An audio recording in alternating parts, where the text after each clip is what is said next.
2-for-1 happy hour starts now. Welcome to 2-for-1 happy hour live. I'm Rodney.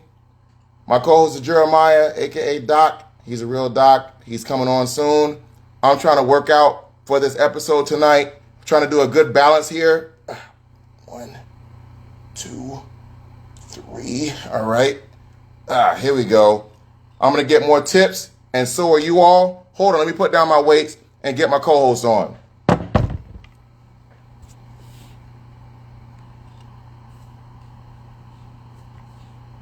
Hold on here, guys. Welcome to 2-for-1 Happy Hour Live. Give me a moment. And while he joins, let me, there we go. Hold on. There we go. 2-for-1 Happy Hour Live is coming on too. Woo! While he does that, let me keep working out. Hey, there we are. I'm doing curls. Yeah, I see that. Doing curls. Doing curls. I'm getting ready. Trying something new. I got the good old beats on tonight. All right. I got the beats on too, except it's BEETS. There we go. Wow. Yep. Nice. So, welcome everybody to another episode of 2-for-1 Happy Hour Live. We are coming to you live from wherever we are from. Curls. Time for curls. Let's see here. There we go. I got a few topics, but first, let's get in the old good drinky drinks. Well, I was just curling mine. I'm gonna finish this off for tonight. I can't even pronounce this stuff, but whatever. I'm gonna drink it and I'm gonna curl it. Hold on, Rich. We're coming. We're coming. Damn. All right. So, well, okay. Let me curl it one more time. You go ahead and talk. Let me curl again. There we go. All right. Ooh, ice cream truck. I'm Doc J. Let's get right into these topics. First of all, like anyone cares, Britney Spears back in the news again. Apparently at her. She pregnant? Probably. I don't know. But hold on. Rich is coming. Yep. We gotta get our drinks and topics ready. And delicious. Britney Spears back in the news once again. Her ex-husband crashed her party, and not only did he crash Not only did he crash her wedding, he sort of kind of broke inside her house. Whoa. I know, right? That's crazy. Anyway, along with that, Michael J. Fox. Hey, Richie Rich, right? Michael J. Fox, birthday today, 61 years old. Do you know he actually said he's going to stop acting? I mean, I think he did already, but the memory loss and everything was going on with him. It's gotten out of hand. So, he has Parkinson's, so I mean, he's probably in a different stage now. Right. So apparently the complications with that is caused him just to say, you know what, I can't do it anymore. So he is going to be out of commission for a while. Damn. Johnny Dale. Hey, Johnny Depp. Oh, Dale. That's funny, Steph. Johnny Depp's birthday is also today. He's celebrating with that $14 million, I guess. I know. God, he can afford like 20 of these. Exactly. Let's see what else is going on. LeBron James is in the news talking about he wants to have his own NBA team in where? Sin City, Las Vegas. You think that's going to happen? That might actually happen. It might. It's a lot of paperwork with that, so that's some future talk. But good for him. Kudos to him. Kudos for him. Exactly. And then last but not least, before we get into our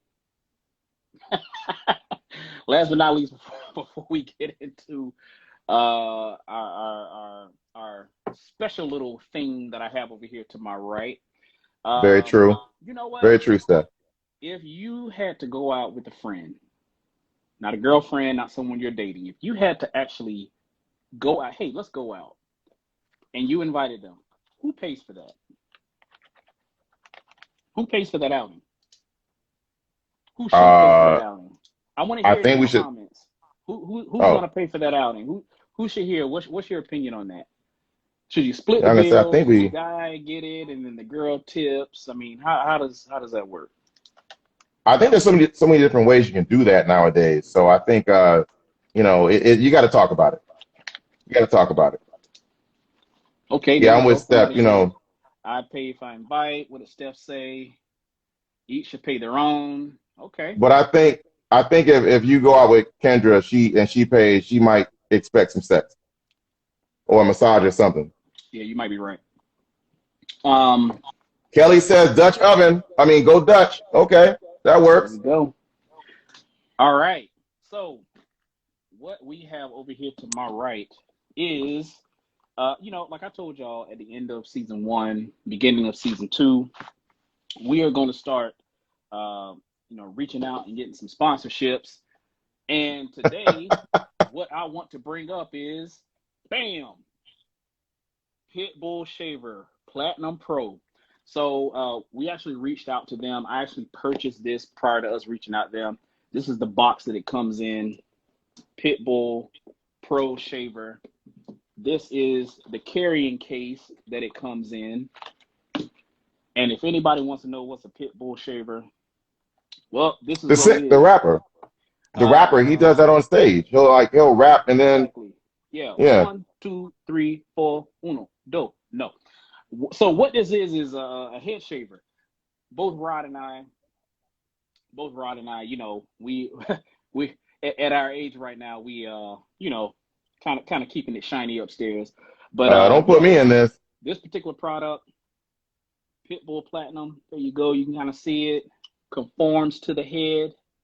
There you go. 4 shaver heads. You can use this. You shut up. You can use this wet or dry. Even has, I don't know if you can see it on there, a little LED, how much battery you got left. And then when you cut it off, still lit, but it goes away. But yeah, Jesus. use this wet or dry in the shower for our heads. Works excellent. So That thing sounds like a very aggressive vibrator. God. it actually doesn't vibrate that much. But Pitbull Platinum. There we go. We have your product on our show. Hopefully a lot of people can reach out here, and all the baldies out there can go ahead and share There their he is. experience with All right. Pitbull. All right. I just invited Here we go. a Rich on, so go ahead and put it in. Go ahead and put it in the. Don't forget to pin it in the comments who we have on, what we're talking about. We've put the ad out there. Richie Rich. I know you are very excited to come on here and chat with us. I'm kind of excited too because I got you know, something sitting in my lap called a midsection that I kind of want to work on. So, hey, go ahead and introduce yourself. Tell everybody what you're about and why you're on here tonight. Thanks, guys. Appreciate it. Off and being with you on here. So the 4.5 hours. So cheers, guys. But you're breaking up just a little bit. Breaking up a little bit. You're breaking up slightly. Yeah, just a little bit. I think those all those muscles are getting in the way. Yeah. See, we have all those muscles getting in the way and breaking up your too many muscles. Signal. Too many muscles. Yes. The Wi-Fi sketch here, so the data's on. Is it a little better now, though? You guys can hear me okay? Yes, I will drink to that too. What are you drinking again? I got some thin whiskey going, guys. Some rye. How about you guys? Well, I was curling my drink. I'm drinking the rest of this rosé crap, and I was doing shoulder presses at the same time. So I saw your intro. It killed me there. I get the bicep. hey, I got the headband on. I'm ready.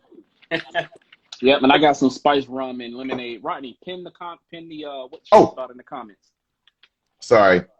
All right, Rich, take it away. You're on to talk about weight loss and how you can cheat.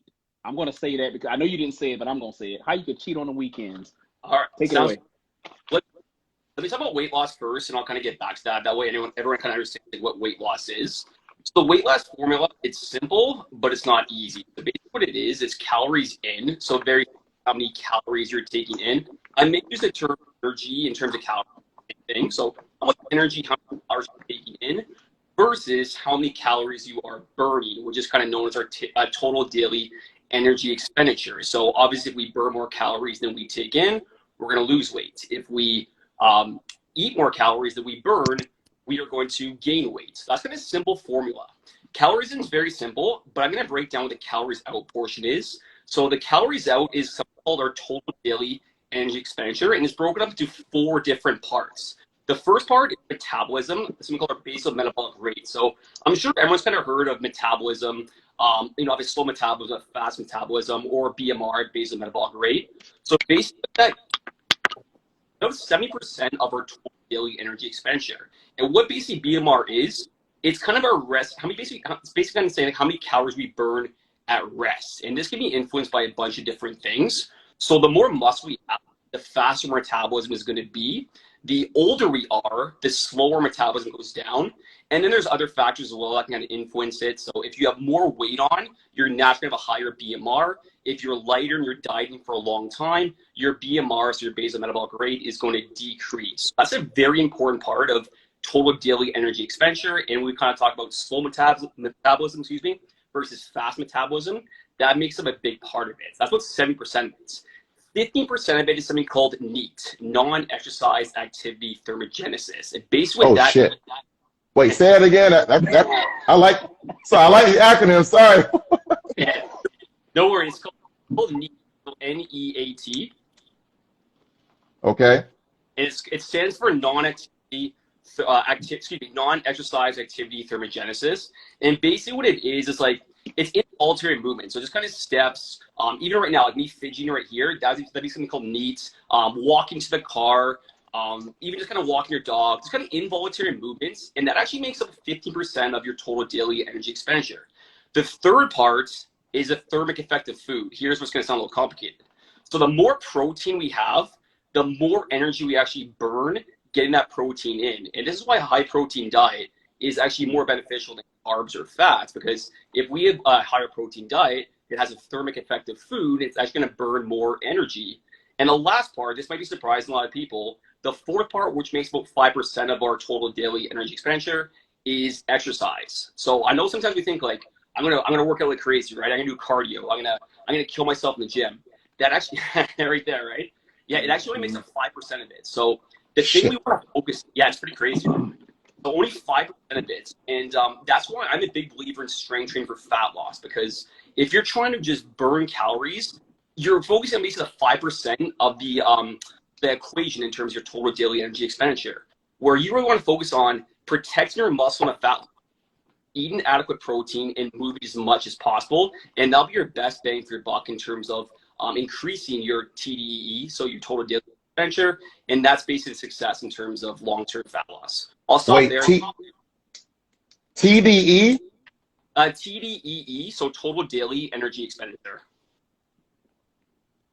Total energy expenditure? Yes, sir, you got it. And since you mentioned protein diet, so I've tried a protein diet just once and almost killed myself. Not literally, but I mean, you have to eat so much during the day. Why is that? In terms of like the protein you're saying? Yeah, like how many meals you got to eat, because I'm like, man, I'm still hungry. And, you know, just trying to eat all the time. And, you know, nowadays with inflation and everything, that can get a little bit, you know, expensive. So I am curious about some tricks or tips you have if someone wants to get into a high protein diet and have to go through eating all the day. I mean, is it bars? Is it, and we've already talked to our what do you want to call it, Riley? Our the lady we had on that's a fitness kind of guru. She's in competitions, and she said about meal prepping. I don't want to do it. I'm sorry. I don't want to meal prep. No. I don't want to eat the same thing for 6 days in a row. No. But no. You know, I know protein is involved. This is my meal prep. But I know protein is involved with that. So how can who's ever going to be listening kind of get some tips on if they want to do a high protein diet, you know, how can they get away with it without robbing the bank? Yeah, that's a very good question. In terms of, I'll kind of first talk about like what a protein target you should be aiming for. So a good rule in terms of take your body weight in pounds. So let's say if you're 200 pounds, times by 0.8 to 1 gram per pound. So if you weigh 200 pounds, you want to try to get for 160 to 200 grams per day. And to your point, that's a lot, right? And yeah, so in terms of like what you can do in terms of protein options without kind of robbing the bank, Egg whites are a great bang for your buck. You can get some pretty good protein in egg whites. It's low calories. It's not super expensive. It's a great bang for your buck there. Protein shakes are necessary. I know whey isolate protein. It can be a little costly, but that's just a simple way to kind of get like 30 grams like that and not feel like super full. So it's easy digestion. It digests fast. 30 grams of protein just like that. And then other options as well. Lean beef is always good. Chicken, fish. I know these things are expensive to your point. Unfortunately, there's not really too many other options around that. If we do eat clean, it is going to be a little more expensive because obviously, as we know, we go to McDonald's, right? We get a burger, fries, and a Coke. Yeah. Oh. No. Stop. Oh, no. Oh my God, I'm hungry. Yes. Yeah. I don't, $10 Canadian for that. So it's like, it's a lot cheaper opposed to getting like chicken and meal prep and buying the broccoli, the rice. So to your point, there's no really a way around, less expensive protein options. You can kind of get away with like egg whites, stuff like that. But at the end of the day, it is going to be expensive. But some of those foods I listed will definitely be your best bang for buck in terms of fat loss and hopefully minimizing the bank account just a little bit there. Okay, well, I have a question / scenario. I am a Korean black. Don't do it, please. I'm a Korean black little person. How do I lose weight? And I'm an alcoholic for about 48 hours on the weekend. Love it. So you want me to talk about the weekend then? Kind of how to plan it out. Okay, actually, I'm kidding. I'm not Korean black. I'm just black, and I'm not a little person. So scratch those. Okay, go. Okay. You want me to like how to lose fat while also having like a day or two high in calories? Yes. Okay. Yeah. This is something called calorie. It is. I'll give you the benefits to it, and I'll also give you the negatives to it. So to get your calorie number, so how many calories you should be having per day, we got to figure that out first off. A good rule of thumb. This is very general. Again, it's going to depend on your metabolism, which I talked about before. Take your body weight in pounds and times it roughly by 10. So again, say you weigh 200 pounds, you times by 10. You'd want to aim for about 2,000 calories a day. You times 2,007, and that'll be about 14,000 calories for the week. So think of like that. That's your total you got to hit for the week. And we can manipulate that to get 14,000. So the example I used in my Instagram post on Wednesday, let's say, for example, we want to have, I'll keep it simple. Let's do one high day on Saturday, and you guys can kind of figure out the math if you want to do 2 days. But let's say Sunday through Friday, we do 1,800 calories a day opposed to 2,000. So we cut a little bit each day to give us a little more breathing room. So on Saturday, if we do the math here, that would leave us about 3,200 calories remaining. So instead of having like 2,000 calories every single day for 7 days, we can go a little bit lower on those 6 days. And on the Saturday, we can go 3,200. As long as it averages out to 14,000, that's all that matters. And a good kind of analogy you can kind of think of it as like a budget. Let's say you have like, $500 to spend during the week. You can spend $300 in one day, but you may have $200 for the other 6 days. It's going to be a little bit tighter, right? So you can kind of think of it that way. The tricky part is protein, because if you're having 1,800 calories a day for 6 days and you got to hit 160 protein, that's where you got to be a little more strict to it. And you got to be really dialed in. That's pretty tough to do. It's not much room for error, so you got to be really dialed in on those days, but that's how you would work it. Do you guys have any follow-up questions before I keep going? Or Actually, go ahead. I have one about calories after you go. Mine is sort of similar to his. It sounds to me like, and I didn't know you could do this, you sound like you're storing calories I was going to say the winter. You're storing calories for the weekend. I didn't know that was a thing. Yeah, so something you can call it calorie cycling. That's what you can do, calorie cycling. It's just like I said, think of the budget example. As long as you have say you have $500 to spend, as long as you don't spend over that $500, or in this case, the 14,000 total calories for the week, if we're using the 200-pound example, then you're good to go. But again, it gets a little bit tougher, right? Because if we go higher in those 1 or 2 days, we got to be super dialed in on those other 5 or 6 days. So it gets a little bit tricky. It's definitely not for everyone, because some people, they have one good day, or I should say one bad day, and it turns into 2 bad days. It turns into 3 bad days. The next thing, we're on a week bender, and we're continuing it. We're continuing, right? So there's definitely right there. Yeah. Slippery slope, right? I hate it. We got a question too, Jeremiah. Oh man, I can't even see the chat. It froze up. Oh, go ahead. You can ask. Steph said, we have our first question. Steph says, what's your take on tracking macaroni or macros? What's your take on tracking macros or you're more about protein intake and calorie count? So I'm all about protein and calories. There's tons of research to show, and my guy who I follow, I'd suggest nutrition. Tons of research and data show as long as your calories and protein are like set and they're equated, it doesn't really matter if your other calories come from carbs or fats. Obviously, you want to make sure it's not too far on one end of the spectrum. For example, if we have like under 15% fats, that can lower testosterone, kind of mess with our hormones. But in terms of fats, it doesn't really matter too much as long as you it's kind of tailored towards what you suit as your lifestyle. That's what I recommend because it's not going to really change what carbs or fats as long as protein, your calories are down in, if that kind of makes sense. Okay, that makes sense, Steph. Since you mentioned so much protein, I'm sorry, Jeremiah. Since you mentioned so much protein, obviously, again, using myself for example, when I'm out and about on a Friday night and or a Saturday, eating wings or whatever, and I'm drinking. Yeah. What am I keeping down besides the what am I keeping down since I'm upping the protein? Okay, so can you repeat the question? So you're saying if you're out on Friday nights? Yeah, if I'm out on a Friday night, I'm killing wings. Should I just stick to wings and still be able to drink, or can I have cheese fries, wings, egg rolls, sex, and everything else that's all on it? Okay, maybe not sex. Yeah, yes. As long as it fits your macros, it doesn't really matter like where it comes from. So, yeah, as long as your protein targets and your calorie targets, that's all that really matters. You can kind of manipulate whatever foods suits best for you. Did I understand your question right? Is that what you're asking? Yeah. You're opening my eyes here. Okay. Oh God. Yeah. I'm about to cheat the system, man. It's He's gonna be dangerous tomorrow. Watch. Have a little mini bender and you're good to go, right? So, but no, if you want, I'm telling you. Oh, that's right. I was gonna say my bender is about 40. I have an open 48-hour window of a bender. Honestly, not too bad. I've seen like a couple months, even a year before, so that's not too bad, right? 48 hours. Yeah, and I mean, really, it's more like what 5 hours and 5 hours on a Saturday. Maybe like a 10 to 12-hour bender, of like bad food and alcohol. Someone said Rich knows his stuff. Oh, that's my buddy Jay. He's good. Jay. Yeah, but yeah, that's kind of manipulate your way into the calories and protein. And again, here's the thing I'll say.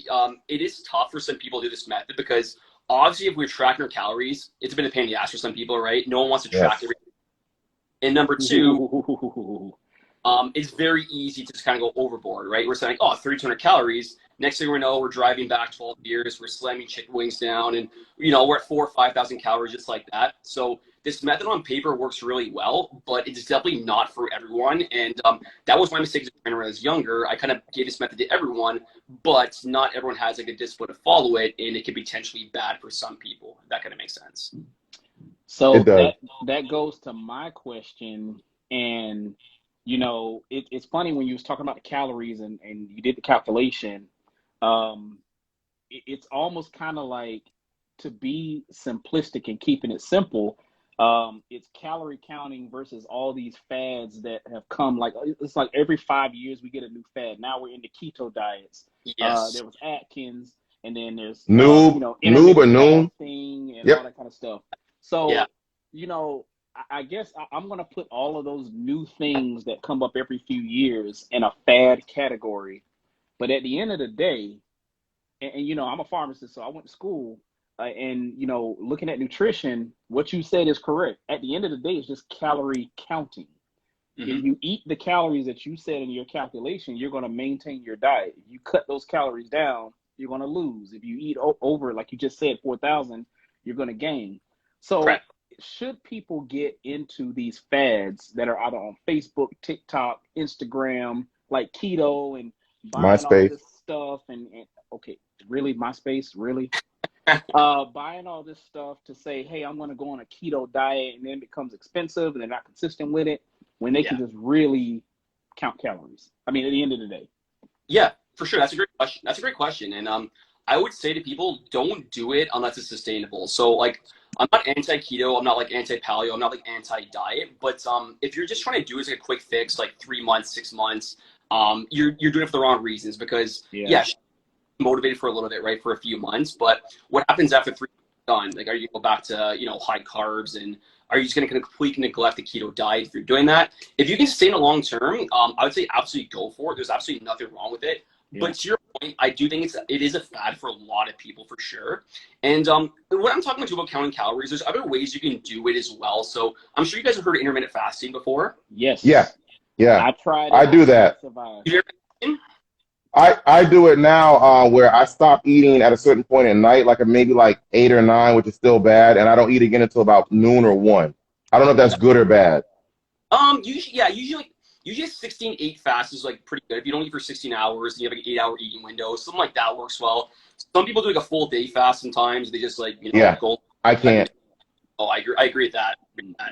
So there's no right or wrong method. I'm a believer in the calorie counting. That's my personal, my favorite thing to do. I guess you'd say, like, how I can preach that. But there's so many different methods you can actually do. Intermittent fasting works. There's something called intuitive eating where you're just kind of like, it's having to make sure you have like a lean protein every single meal. Because again, some people just don't like intermittent fasting.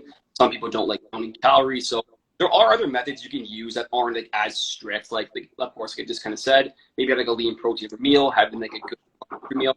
There's so much you can do, but yeah, there's definitely a lot of fads for sure, especially in terms of keto, where people are trying to look at that quick fix and try to lose 60 pounds in 4 months, and then they go right to the carb diet. And the problem with that is we're going to set ourselves up for a weight regain down the road. So I think there was one question, guys. I think I missed it. So Sorry. Steph said, okay, so when counting calories, you cannot account for the calories you burn from exercise as available calories, correct? Oh, that's a good question. Yeah. So kind of what I talked about at the beginning in terms of the TDEEs, the total daily energy expenditure. Some people are going to have metabolism. Some people are going to move around more opposed to others. Like for myself, I'm a fitness trainer, so I'm walking probably like 20,000 steps a day, and I'm constantly changing weight. So for me, it's going to have I'm going to have to take a lot more calories just to maintain my weight, opposed to someone who's like works to the death for 10 hours a day, right? Who's not really moving that much. So how you can manipulate that, again, this is just very rough. Your body weight in pounds times 9 to 12. So again, 9 if you're like very inactive, you're working out maybe 3 times a week, you're not really walking much, and then 12 if you're like super active, you're getting like 15,000 steps, you're exercising a lot. I know I said 10, that's a very general rule of thumb, but you just times by 11 or 12 if you're like a lot more active, if that kind of makes sense there. That makes sense, Steph. That was, I think I understand that.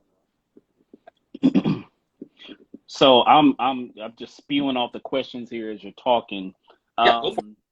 So when did you get to the point where you're at now? I mean, was it a point in your life where you said, you know what, I just got to do this because I need to get healthy? I'm a little overweight. Like, at what point did you start doing what you're doing and becoming a fitness, coach? And then I want to get in there, dive into what is your day in the life for you as a fitness trainer? All right, good question. So, and I'm gonna, for all the nerds, what's your origin story? There we go. My origin story. Okay. So how I became a fitness trainer is actually a bit of a fluke. So when I graduated high school, I thought I was pretty confident. Like, I'm gonna become a cop, no problem. So I didn't bother going to college, university. I'm like, all right, I'm just gonna become a cop. I'm good to go. Failed the test the very first try when I was like 17 years old. Yeah, like, all right, I need a little plan B right now. So I did what back in high school. I was just kind of high school trying to figure it out. And then I applied to college and finished health promotion about, I think it was 2009. And then, I got my diploma from then, and I never looked back. And that's when I initially started. But I always kind of knew I wanted to be like a leader in some sense, whether it's like a cop or fitness. Because growing up, I think to answer Jeremiah's one of your questions, how I really started getting into fitness, I think it was about 15, 16 years old. And I played a pretty baseball at the time, not compared to the States, I guess high levels there than here. But I just kind of, basically our coaches kind of got us into the fitness. So I kind of started the push-ups, the chin-ups. And then from there, you see the progress over time, you see the results, and you never look back. And now I guess my goals are a little bit different because actually November 2021, I was actually diagnosed with a congenital heart condition, and I can't actually lift heavy weights anymore. So the reasons why I do it now are a lot different than what I did maybe even a year ago, where I was trying to get jacked and strong. But now my goals are more, healthy. Obviously, still stay strong, of course, but you just got to do it in different ways, basically. I think I missed it, but wow, that's an amazing story, and that is. It's not funny, but it's always ironic that people who do and we've always asked this question, like, why do you do what you do? How did you get into it? And it's not, I haven't heard, hey, the money's great. I haven't heard that story. It's always a certain reason why they got into it. It's life impacting, whether it's a family member, whether it's them themselves, and then they do it and they keep going. Yeah, for sure. Yeah. And one thing about the fitness industry too, the money's never, like, when you first start off, it sucks. So you're making like, I don't know what the rates are in the States, but maybe like $12 an hour. You get cancellations. You're working o'clock in the morning, 8 p.m. at night, split shifts. So it definitely sucks. It's a grind for sure. And sorry, I think when you guys asked me, like, day in a life, right, as a trainer, was like, Life. I knew I missed one question there. So, okay, I'll give you an example as a Wednesday, and I'll give you an example like a Thursday. So Wednesday, I do more of my in-person, like Monday, Wednesday, Friday, have more of my in-person sessions. So I usually wake up around 7:15 or so those days. I get my workout in. I got a lot of online stuff too, which I'll get to after, but a lot of workout plans I'm going to make, check-ins with clients, a lot of stuff like that. Then the actual training itself. And doing that kind of system, I have mini breaks for the day, but usually I officially start at 10 a.m. and I usually get home around 8 p.m. But again, there's many breaks of the day, but that's kind of how it works, where I'm doing personal training, boot camp, and also strength classes. And then on like a Thursday, for example, I try to really free up my online training for Tuesday, Thursdays, where I just kind of really help focus on my online clients. So just a lot of check-ins there, trying to grow my business, of course, like doing stuff with you guys like today. And and we thank you, by the way. I'm sorry? Appreciate it. We thank you, by the way. Yeah. Oh, we thank you. Thank you guys for having me on. It's a pleasure talking to you. So, but yeah, that's kind of it. So the Monday, Wednesday, Friday kind of summarized short. It's more my in-person training sessions without going on a rant. And then Tuesday, Thursday, I really try to spend more time doing my online stuff. And of course, I work out 5 times a week throughout that. And there's kind of mini breaks sprinkled in. So I'm always on the clock. I'm always working somehow, but I'm not actually working in person, if that can make sense. But there's always something to do with fitness. Have you ever had one of your clients like just call you in a corner at like a 7-Eleven or a Walmart and be like, "Hey, Rich, I just ate this whole Oreo cake. What do I do?" Like, what do I do? I just downed a whole slate of Oreo cake. Help me. Oh, I've got, honestly, not to that extent, but I have gotten some texts like, dude, man, like 4,000 calories, had a bad weekend. I'll get back up.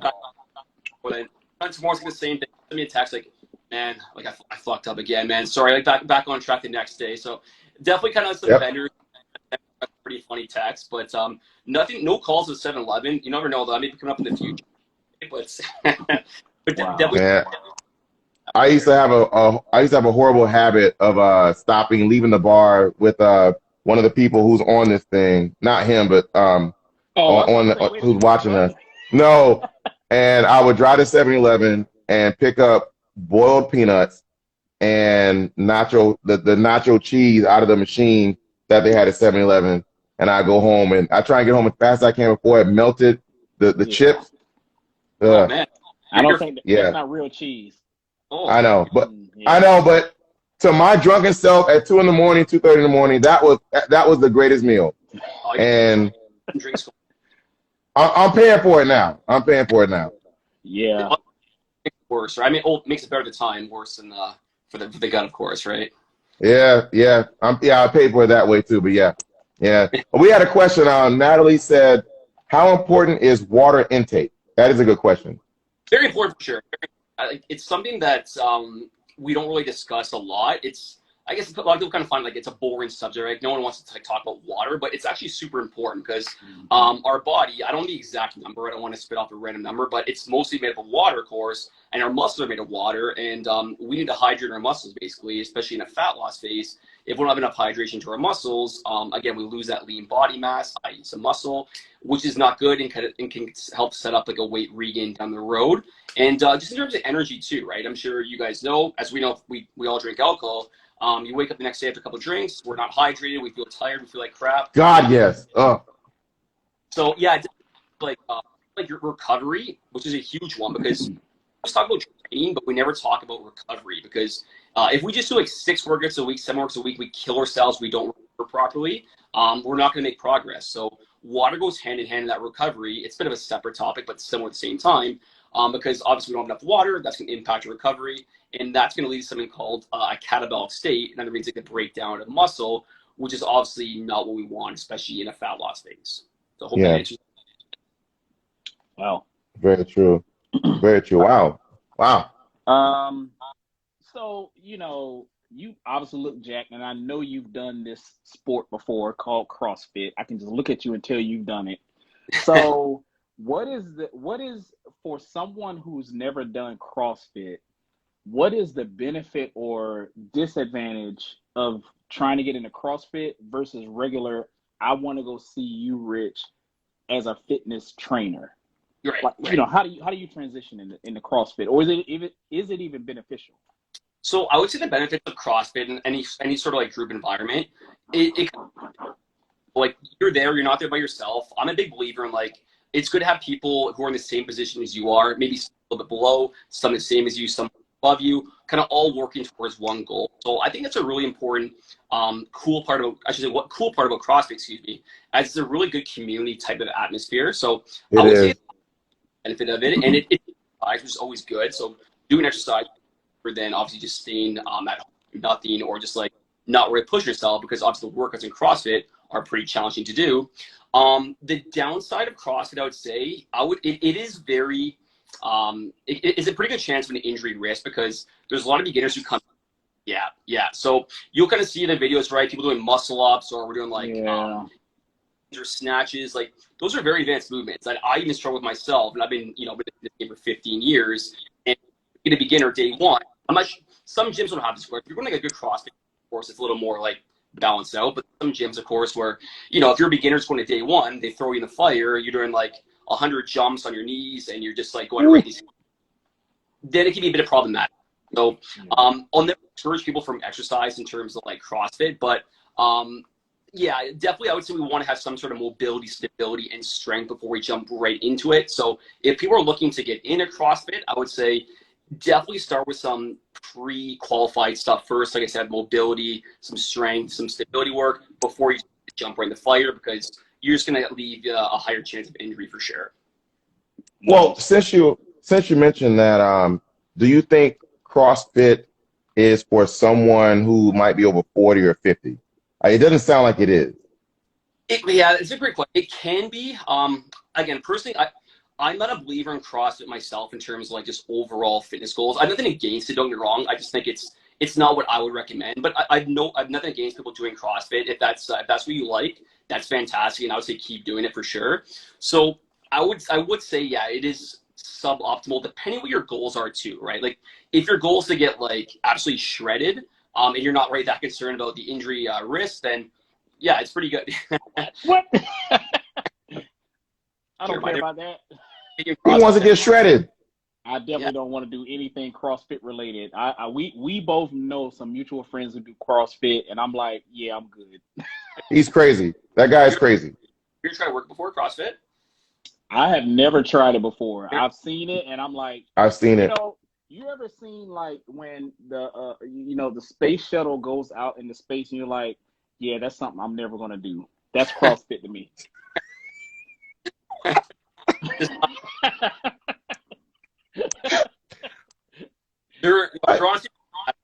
Honestly, like I've done a couple of tough ones before. Like I don't know if you guys heard the Murph before. Like there's some tough workouts. Yes, the Murph challenge. I just started seeing that. It's one of those fads again. I just started seeing those trends over the last 4 days. Yeah, and trying to do that. And I actually watched somebody do. I saw somebody. I'm like, oh, Murph challenge. Okay, what is that? And no, you shut up. Not that. Murph. Our old landlord, the Murph. No, I just said that. Not that Murph. Oh. So I read about what it does, what it is, and I'm like, yeah, that's never gonna happen. I'm not doing that. It's crazy. Yeah, it's like a 1 point. I think it's a 1.5 mile run, 1 mile run. You do 100 pull-ups, 200 push-ups, 200 squats. Okay.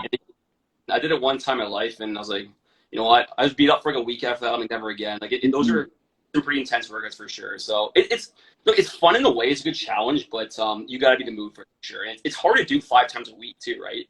So whoa, 5 times a week? Did you just say 5 times a week? So people do CrossFit, yeah, like it's generally like 4 to 5 workouts a week, which is pretty crazy, right? Because like CrossFit. Okay, yeah. Yeah, CrossFit, exactly. So you do that 4 or 5 times. It adds up to where, I mean, sorry, like you're not gonna do the Murph 5 times a week, of course, but like just the accumulation of workouts, right?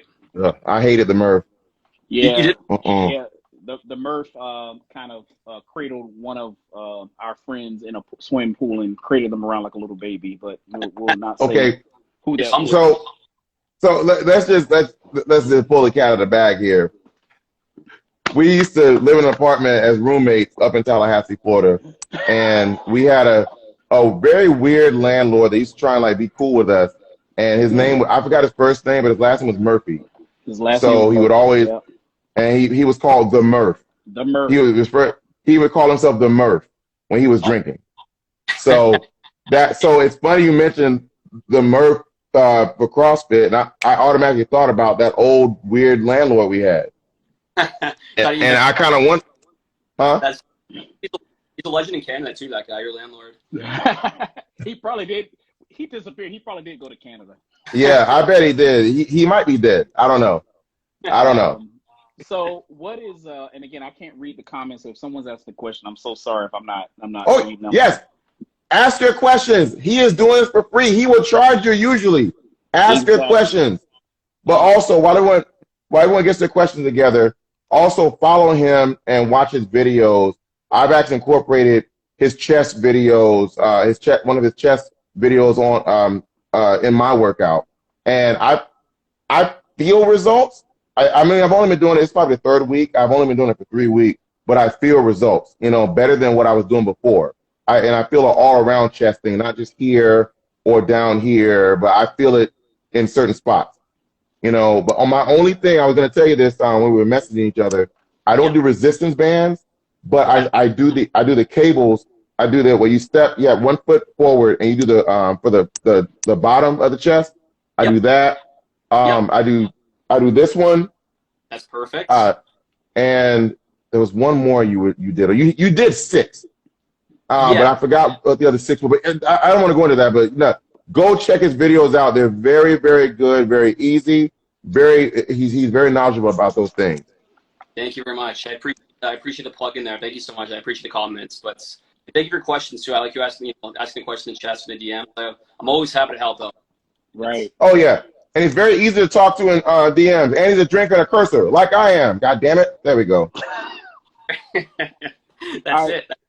So wait, we got one. Oh, there we go. We got a question. Someone said, do you recommend using Kegels? Oh, shit. Kettlebell. Sorry. Okay. Jesus.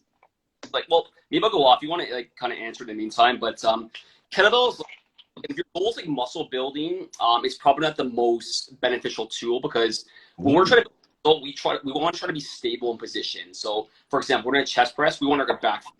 We want to push and move the weight nice and easy. Kettlebells, there's a lot of instability to it. So if we're trying to build muscle, it's probably not the most optimal tool. In saying that, I think kettlebell can be used at times. I personally don't use it a lot. But if your goal is more just you want to be athletic, you want a conditioning workout, you want to do some kettle swings, stuff like that. Even Turkish get-ups, stuff like that, I have no problem with that in terms of stability work. But in terms of overall muscle building, I would even kind of lump fat loss to a certain degree in there. It's probably suboptimal, I would say. But again, if you enjoy kettlebells more than dumbbells, more than machines or whatever, I would say absolutely go for it because I'm always a believer in do something you enjoy, do something sustainable. It wouldn't be my first choice, but if you like doing it, there definitely are a few benefits, mostly speaking, conditioning and stability. Okay. Did he answer your question before I have a question for him? Just say yes. If he answered your question, I hope he did. I think he did. So my question, and this kind of piggybacks back to your cable workouts. Yep. So I was doing machines before I saw your cable workout that you sent me. As far as incline press or just regular press, shoulder presses, those kind of things. And you do a lot of bench and resistance bands along with cables. So What is the difference in working out your muscles with a machine versus cables? Okay, that's a great question. So, do you mean like dumbbells or do you mean machines? Like, do you mean like No, machines. I mean the machines where you just set it for like whatever, and then you know. got it, got it. So, generally speaking, the strength curve will be different between cable and machines. So, in a cable, the resistance curve is more steady throughout the lift. So, I'll try to break this down. I'll even use dumbbells as an example here. Probably would resonate a little bit better. Let's say I'm doing a dumbbell chest press. So, right here, it's gonna be super hard. But if I come right here at the top, there's basically no torque on my shoulder because the line of force, which is the dumbbell, is basically going straight through. So we can basically hold that position. I don't want to say all day, but it's not going to be that challenging. If we get a cable and we're doing like a fly or something, it's going to be a little bit tough here, a little bit tough here, a little bit tough here, and you're still going to have some tension on. Yes, yes. So it's, this just like a lot more. Cables versus bands, I actually prefer cables to a certain degree. I mean, I like to use bands like with the chest press. If I'm doing a chest press with dumbbells, you can loop a band under and get more tension to the top part of the lift. But at our gym, we don't have cables, so I just kind of resort to resistance bands, the next best thing. But if you have cables, I would say even better than using bands in terms of like chest flies, because it's just a lot more even in terms of strength curve. Where if I'm using a band, it's like super light here, then you get here, it's like super hard, right? So that would be the main. The machines, it depends on the machine. Some machines actually get tougher at the end, which is not ideal. And then some machines get like super tough at the beginning, which is a little bit better. So it really would depend on the machine, if it's like a Nautilus or depending on which the machine it could be. But that answers your question a little bit. It's more just like the strength curves, it's going to differ between like dumbbells, cables, and machines. And with cable, just the strength curves going to be a lot more consistent throughout the lift, opposed to dumbbells where it starts super hard here, but you get right here at the end of the push, and there's basically no resistance at all. Yes. Okay. Okay. Yeah. So you're saying dumbbells, cables, and then machines. Yeah, dumbbells. Depend on the machine. Yeah, for sure. That's exactly it. Some machines are great. Unfortunately, I don't have access to machines at my place, but I still recommend them for sure. Like, they're good. Even bands, like bands are good in terms of like looping them under dumbbells. So kind of what I talked about before, if we're doing a heavy chest press, the best thing you can do, because again, we have no resistance here. If you have to add a band on, you're going to have tension out here as the band out stretches more. So if you can change the strength curve of movements, which makes it fantastic.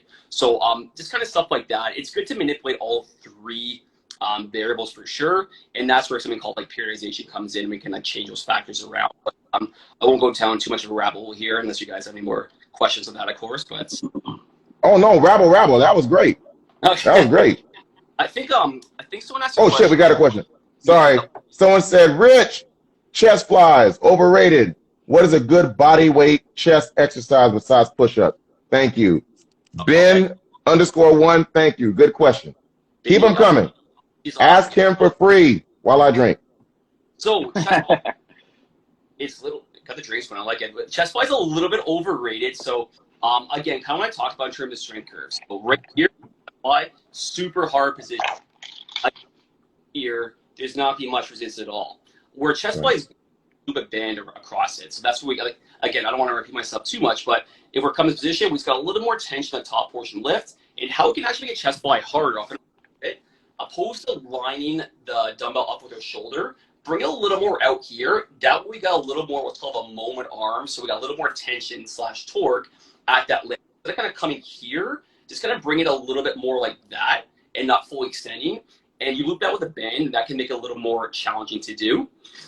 In terms of, sorry, I think what was the second question is chest exercise, body weight? He said, what is a good body weight chest exercise besides push-ups? Ooh, that's tough. What is that? That's a good body weight chest exercise. Yeah, like body weight chest exercise. That's honestly a tough one because again, any sort of I guess bands are included in that. I would just say like if you're not doing like strict push-ups, you can kind of manipulate the push-ups. So you can do like a feet elevated push-up where your feet are elevated and you do a push-up in that sense. That'll work more like your top part of the chest and shoulders opposed to like your mid-chest. But any sort of thing, I know maybe you guys see the exercise where you just kind of get your hands or a small plate and you kind of push it out like that for the chest. It doesn't really do much. The resistance curve doesn't kind of line up with the line of force doesn't line up with the muscle, so it's kind of defeats the purpose. So yeah, besides body weight, chest, there's not really much besides push-ups. I just get creative with your push-ups. variations, and that's your best bet. You say get creative with your what? Your push-up variation, like whether it's like looping a band, going feet elevated, maybe like a closed grip push-up for more triceps, Or the diamond? Little diamond, exactly. Triceps to your diamond, exactly. Yeah, that's a good one as well. So anything like that. Okay. Yeah, I've tried that a couple times, and I was like, yeah, they can have this. So my gym, I don't think they have cables to put along with the dumbbells. So if that's the case, just going back to my question, sorry. So what I just do cables instead? In terms of like just like when you were talking about chest workouts and stuff, I know you're saying you were talking about resistance bands just so you can get that, get that. So you would suggest cables if I don't have resistance band. Yeah, exactly. So you wouldn't link the cables to the dumbbells. You would just do like the cables, for example. I would just say manipulate it. So either just use the dumbbells like in a press. This is where we're gonna get to length and short ranges. It gets a little more complicated, but maybe if I'm trying to like find like a perfect chest routine, I would do like a chest press, and more like this is called like the length into mid range. And then if I want more of the short range, I get the cable and make it tougher at the top part of the lift of the cables there. So more of a length and move at chest press, more of a short range of motion with the cables, and it just kind of hits the muscle a bit differently. Does that answer? I'm going tomorrow. I'm doing cables. I'm going tomorrow. Oh yeah, I'm going tomorrow. He's in the gym. He's in the gym every day, unfortunately. Well, fortunately. Killing it. It is and it isn't. I go and I have a trainer, but he's going through some stuff right now. He's a young kid, so I have him. He's off and on. So when I'm with him, he's really good. He sounds just like you. But when I'm not with him, I always worry about am I doing it right, and then I kind of go off. I get bored with the routines because I have like 3 different things. I have legs, I have chest and biceps, I have a back and tries, whatever. So I get bored with that, and he hasn't switched it up in like 3 months. So I get bored with it. So I go rogue and do my own thing. Now I've incorporated your thing, and I actually like your thing because I really feel like I feel stuff. Like I feel soreness. Yeah. Like you can touch me like, ooh, ouch, ouch, ouch. So yeah, I like that. It's a good pain. Yeah, a good rule of thumb to kind of like piggyback on what you said. Generally speaking, like doing the same routine for like a month is pretty solid. What I like to do, you can take this with a grain of salt. You don't have to do this. So like, I like to pick the first 2 exercises of each workout and just try to repeat them the same thing over the next month and try to add load. So obviously this is something called progressive overload. And then let's say I'm doing like 6 exercises. I'll keep the first the same for each workout throughout the month, but I'll kind of change up the 3rd or 4th, kind of notice some of the accessory movements. That way, just kind of makes the workout a little more fun, right? A little more non-dull, I guess you could say, because if we do the same thing over and over again, sure, it's effective, for sure, it can be effective, but it also gets a little bit dull. I find kind of mixing a bit where you do your first 2 every month and like maybe switch it around someone's accessory movements, which can actually be beneficial because you can hit the different movements, hit the muscle in different targets. That's probably your best bang for your buck, I'd say, because you get kind of best of both worlds there in terms of it's not stale and you're hitting the muscle in kind of different movement patterns as well. Okay. Yeah, that's good. Yeah, give that a shot for sure. Wait.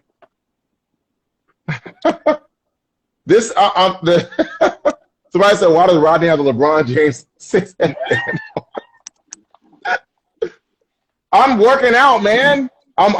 We got the weight loss coach on, so I'm ready. If he says give me 20, all the sweat's gonna come here. That's why I got it on. The bicep curls before too.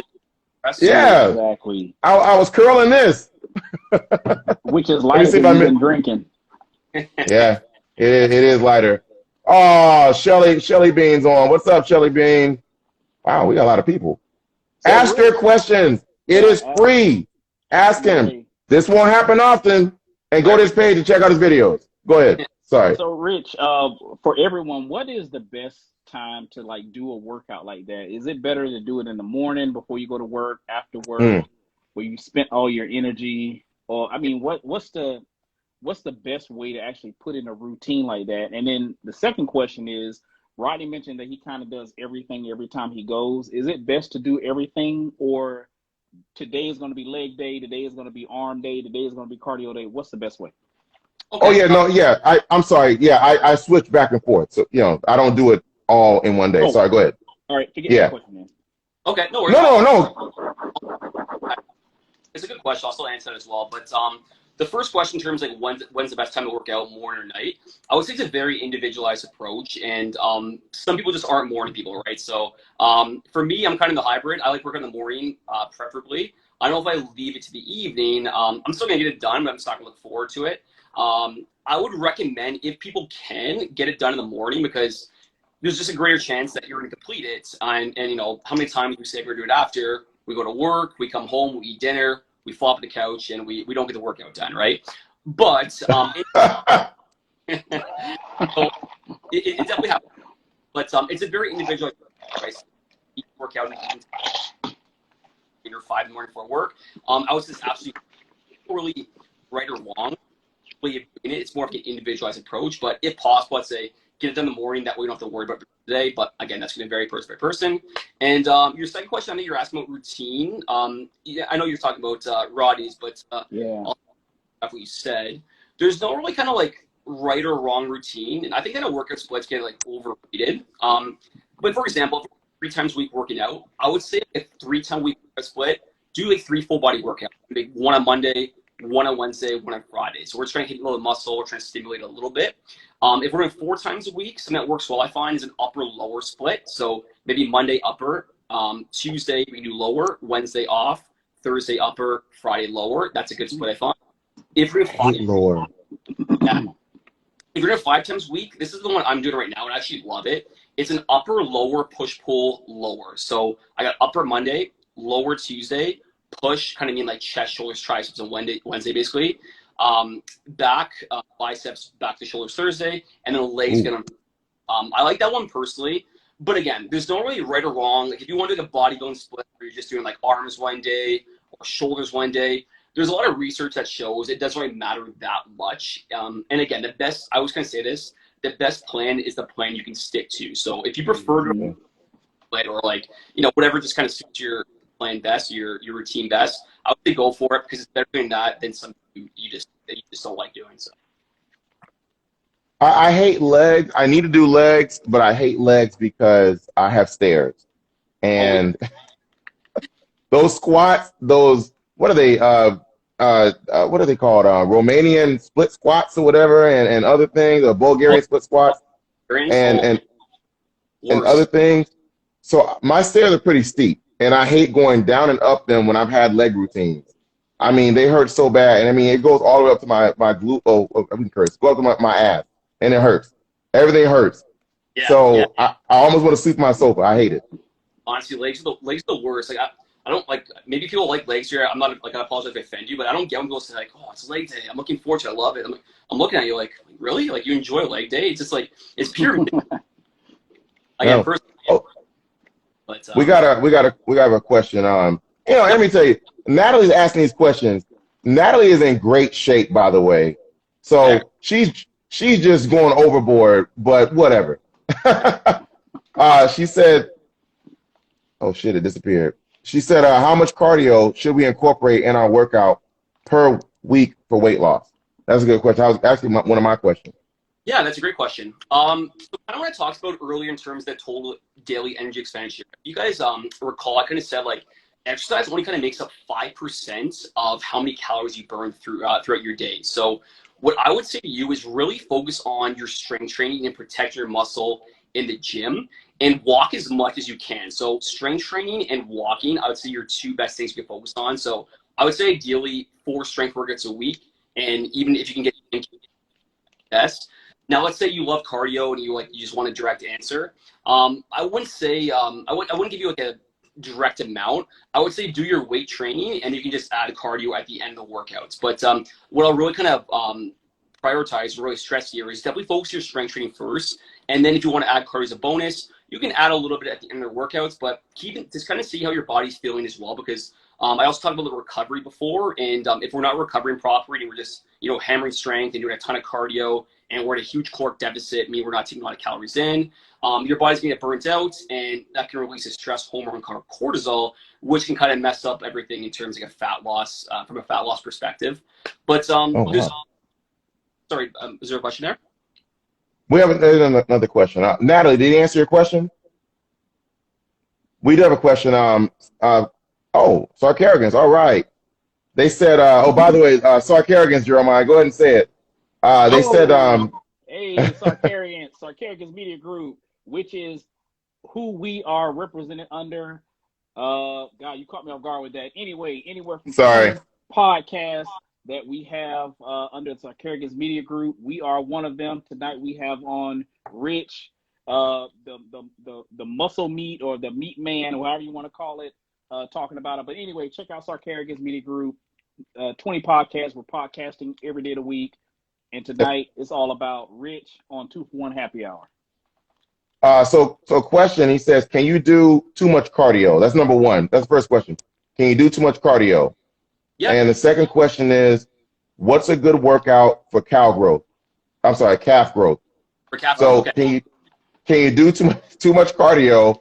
And what's a good workout for calf growth? Yeah, I would say you absolutely can do too much cardio. It's good for health benefits. So if we're talking health benefits, I'd say no. Doing a lot of cardio is great. Like in terms of like proving your heart benefit, your heart benefits. Yep. From a pure fat loss perspective, I'd say absolutely. Colin and I talked about, if we just do a ton of cardio, we're not doing enough strength training, we're not taking enough calories in, we're not getting enough protein, we're gonna lose a crap load of weight first. But what happen is that stress hormone cortisol is going to kick in. Something called metabolic adaptation is going to kick in. In other words, the body's going to lower our basal metabolic rate. Remember, that makes up 7% of our total daily energy expenditure. It's going to lower it down and try to conserve energy in the future. So it just comes like a slippery slope if we just try to like keep trying to out-train a bad diet. So what I would say to you, definitely do cardio for your health. That's what you're kind of asking. But if you're just looking from a fat loss perspective, it's way more beneficial and convenient just to limit how much food you're taking in, and really focus on how much you're taking in and try to move and walk as much as possible, opposed to just doing like high intensity workouts or even like jogs, constantly, which could have some catabolic effects, like a breakdown effect down the road eventually. And sorry, the second question too, right? Calves? Yeah. Let me see. I thought it said cow, but he said, what's a good workout for calf growth? Calf growth. Okay, so you want to hit the calves in two different positions. So we have two muscles called the soleus and the gastrocnemius. To hit the soleus, anything seated. So I'm sure you guys have seen it before, the seated calf machine. We kind of got like the pad right here, and all you basically do is like, basically I'm putting my toes. I'm just gonna like go like that up. So I'm just gonna like what's called plantar flexing. That's gonna shorten the calves there. That's a good one you can do. Generally speaking, you want to go slower on the negative. So on the way down, you want to go slower. So if we go up fast, go about 3 to 4 seconds down in a nice stretch position. Calves respond best to that. And the second one you could do is basically just like any sort of like calf machine as well. So we have the machine here. It's the same concept. You're just going to come up and then slowly back down. And that's going to... All the girls do that one. Yeah, all the women do that one. Yeah, I thought they were raising their booty, their butt cheeks. That's a calf machine? Yeah, it is. The one there. That's for calves, exactly. Oh, yeah. God, I thought they were raising their asses. You're talking about one their shoulders, right? Yeah. Yeah. From the calf, you put it there. You just kind of go up. If you ever see the heels going up like that, and that'd be pure calves. Wow. Yeah. I really thought they were like. I guess I'm watching the wrong thing. I see that those cheeks lift, and I don't focus at the bottom. Okay, that makes more sense. You're watching the wrong thing. Those are the two exercises I would recommend. You can do like even Romanian deadlifts a little bit at the calves. If you guys want a Romanian deadlift this, I can kind of show it here. Just like you get the barbell, you basically just kind of push the hips back and you extend. I hate those. Not a fan? I hate those. They're miserable, eh? Those are tough too. But that one you can get a little bit in the calf because the gastroc does cross the knee joint. So anytime we're doing that, we work a little bit of that as well. So the seated calf raises, the standing, maybe a little bit Romanian deadlift. You can Google something called Nordicamson Curls as well. Those 4 exercises are probably the best. Okay. Yeah. That's good. Those are very simple too. All right, we got 2 questions answered. Nice. That's right. Simple and effective, right? Yeah, all of this is very simple and effective. I mean, it just sounds like, there's technique to it instead of just pushing weight. There's technique, like you said, with the whole band thing where you feel it here and you're controlling it. And then you're coming back. Well, like you said, with the negative resistance with the calf. So this is all really good information. Thanks, man. Yeah, that's another good point you bring up too. It's like I know a lot of times we just focus on the explosive part, right? So if we're doing a chest press, for example, we go up here and we just kind of slam it back. But in reality, can generate more force going down. So we actually want to emphasize that a little bit more to a certain degree. Now, if we just do this position every single time and really slow it down, that's going to cause more muscle growth, cause more muscle soreness. So we don't want to do like, 3 to 4 seconds every single time. But we do want to control what's called the eccentric or the negative, because if we're not, we're just missing out on a lot of gains. So that's a very important because I think a lot of people, right, we just focus on getting the weight up like a bicep curl and we slam it down, right? But if we go like 2 seconds here, 2 seconds here, dead stop, then we're just kind of getting the muscle in its short range when we shorten here, and then the lengthened range as well, which we can generate more force, which can actually be even more beneficial for muscle growth. So it's definitely important to have both components for sure. Okay. Oh, I'm definitely going to the gym tomorrow. I'm taking all this tomorrow and just like literally like exploding and just explode. Just like sex. Explode. Okay. Wait, slow down there, Professor. Don't want to explode in 30 seconds or not. Anyway, hey, we are going to we could talk all night about this. So I'm glad you were on, Rich. I've had a lot of fun at the top of the hour. Before we get into how people can reach out to you, all of your social media contacts, I just want to know, so you talk about the weekends, what's your favorite cheat meal? And do you even call it a cheat meal? Yeah, that's a good question. I got an Italian background, so I got to say, do you guys ever know gnocchi? You ever tried it before? Have you ever had a gnocchi? What? I've heard of it. I've never tried it. It's called gnocchi. It's like GNOCHHII.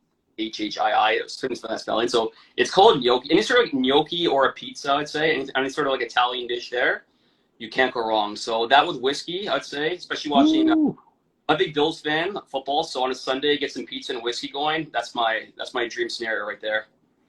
Wow, that sounds like a lot of calories. Yeah, it really does. Yeah. Definitely a lot of burn off for sure. Because you're right. On Sundays, it's a bit of a gong show. So I gotta watch that a little bit on the Sundays for sure. Right. Wait, so since you mentioned a cheat day, how long is your cheat day? Is it just a cheat meal, or do you have cheat days, cheat hours? What do you have? Great question. Usually, honestly, it's gonna sound bad. It's probably like Friday night I cheat a little bit. Saturday maybe just a little bit more, and then Sundays, depending on football's on or not. If football's on or not, I'll kind of let the bender go a little bit more. But if it's like now and football's not on, usually just Friday, Saturday, and Sunday kind of get back to the grand scheme of things, unless there's pizza involved, of course. But yeah, it really depends. I say maybe between 1 and 3 days. But if I do it the 3 days, I'm like super dialed in the other 4 days. So I just got to make up with the calories, adjust a little lower, and just make sure that protein's a little higher in the 4 days. But ideally, try to aim for, if everyone's like wondering like how can I implement these cheat days, start with 1 for now. Like I would say just do the other whatever your best fits your schedule, of course. But maybe just start with Saturday for now. Get the feel for counting calories, get the hang of it. And then once you do, let's say a month or two on the road, you feel comfortable with it, then you can start adding like a Friday, Saturday, or a Saturday, Sunday, and it becomes a lot more easy and beneficial for you to kind of get in your lifestyle. Okay. Someone said Rich is a big pickle pizza guy. What? Pickle happy. Oh, I don't guess for had it, it's actually really good. Pizza. What is it? Yeah, pickles on pizza. It's actually really good. Pickles? Yeah, you gotta try sometime, guys. Super good. Yeah. I mean, I'll eat a pineapple, but not a pizza. Not pickles on my pizza. Mushrooms, yes, but ooh. Damn it! Now I want pizza. It's a bowl. And on that note, Rich, tell everyone how they can get in contact with you if they have any follow-up questions, how they can see some of your daily routines you post on social media. Yes. Everything you want to plug. Go ahead and tell everybody how to get a hold of you. Perfect. Thanks a lot, guys. Probably your best bet is to find me is on Instagram. That's usually where I do all my work in terms of the content. So you can find me there at Rich, R-I-C-H, Bykerk, B-Y-K-E-R-K, Fit. And if you guys have any questions, DMs, any questions at all, just feel free to DM me. I'm more than happy to answer any questions you may have. And that's basically it, I'd say, because I don't really use Facebook too much. So send me a message on Instagram, guys, if you want to, if you need help with anything, I'll be more than happy to help you out there for sure. He answers too. He's very, very nice, respectful, polite. Ask him your questions. I appreciate that. Thanks, Rodney. And I appreciate you guys having me on. It's a good time talking to you guys. You guys have some great questions. You guys have a great show. So I'm going to promote you guys. Man. You guys do a great job. Please, please do. And we're not done with you, I hope, Jeremiah. I hope he comes up on for a part 2. I mean, he's not like an empty bottle that you throw away. I mean, of course, we're not done with him. I mean, yeah, Hey, wait a minute now. exactly. No, we're gonna definitely have him back on for a follow up, maybe like a specific exercise or routine, and hopefully you can probably do some of that on camera, and we can, you know, kind of, you know, specialize in some things that people can do at home. I know the pandemic for a lot of people, when gyms were closed, they had to do, you know, seek alternative means. So, you know, maybe we can do something like that. If I don't want to go to the gym today, what can I do at home? You know, kind of do some that things. is good. Yeah. So that'll be episode 2 that we will have. Yeah, episode 2. Yeah. Episode 2. And we can also incorporate people who work from home, because I'm a part-time janitor. So when I'm home, you know, what do I do? Yeah, for sure, 100%. Yeah. Do you want me to answer that now, Christian, or wait for the No, part 2. Part 2. Part 2. He cleans his own home. He's his own home's janitor. Anyway, all right, Rich, thanks for coming out. Everyone, thank you again for coming out and tuning in for 2 for 1 Happy Hour Live, 7 p.m., same time, same bat channel. Next week, 7 p.m. Eastern Standard Time, we will definitely have Rich back out for another episode. Let's see what else is coming up. We might be a guest next week on one of our Sarcarigans Media Group podcast shows. So stay tuned. We'll post something if it is, you know, true.